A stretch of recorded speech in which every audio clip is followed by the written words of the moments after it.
Okay na mga kamamay. Nakabili na tayo, pati ito. Binabili rin tayong ganyan. Ano ba ito? Popcorn. Popcorn. Kaso pupunta tayo rito at papakarga natin.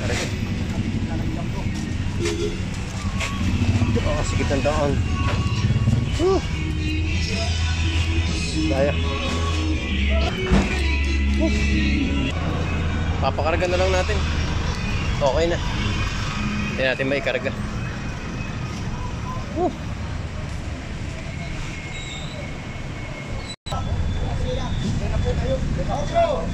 Dalawa na lang mga kamamay, makakalis na tayo.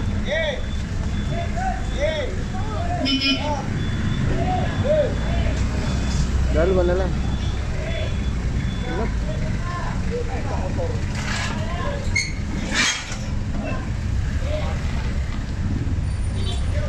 Lalabas din niya. Narinig pa yata. Na-order pa yata. Diyan na.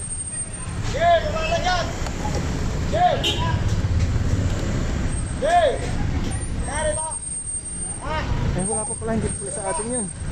Iba pa pala yun. Bigat yan.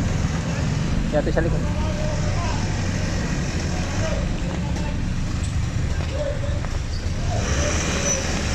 Mulai babagsak ka.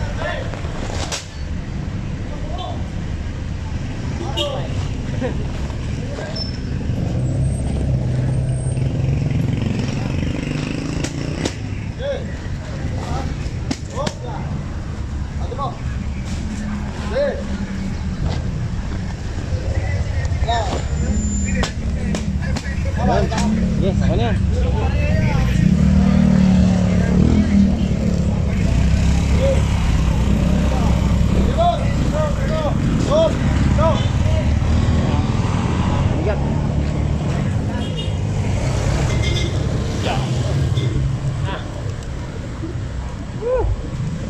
Alright mga kamamay, uwi na. Ay, kananay pala.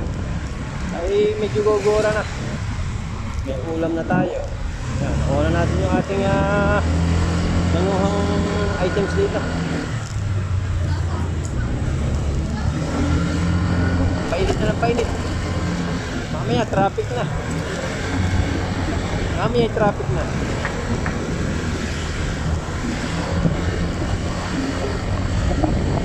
Oras na ba? 11:30 na pala mga kananay.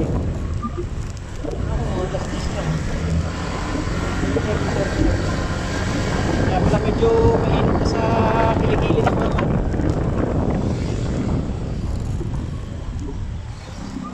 Napansin yung lubak na yun ah. Kawawa naman si Kiko.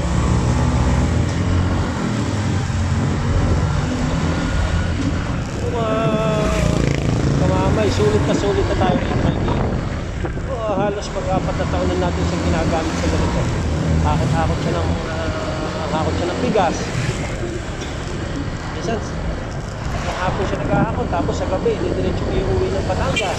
Minsan may laro ang mamay. Diretso sa Batangas.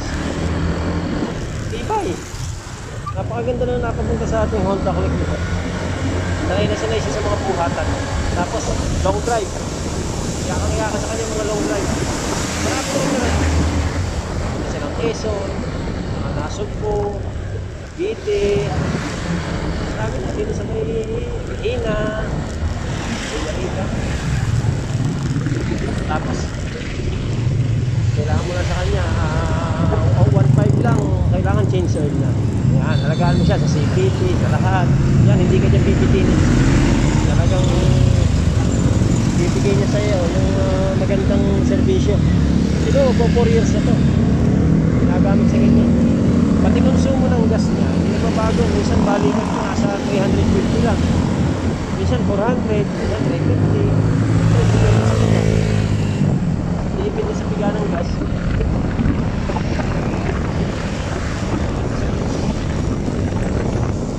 Hindi ko mailagay yung camera sa harap kasi pag nasa harap, nag-ano siya, nagwe-wave. Nagwe-wave siya. Dito lang sa palitan. Welcome tayo.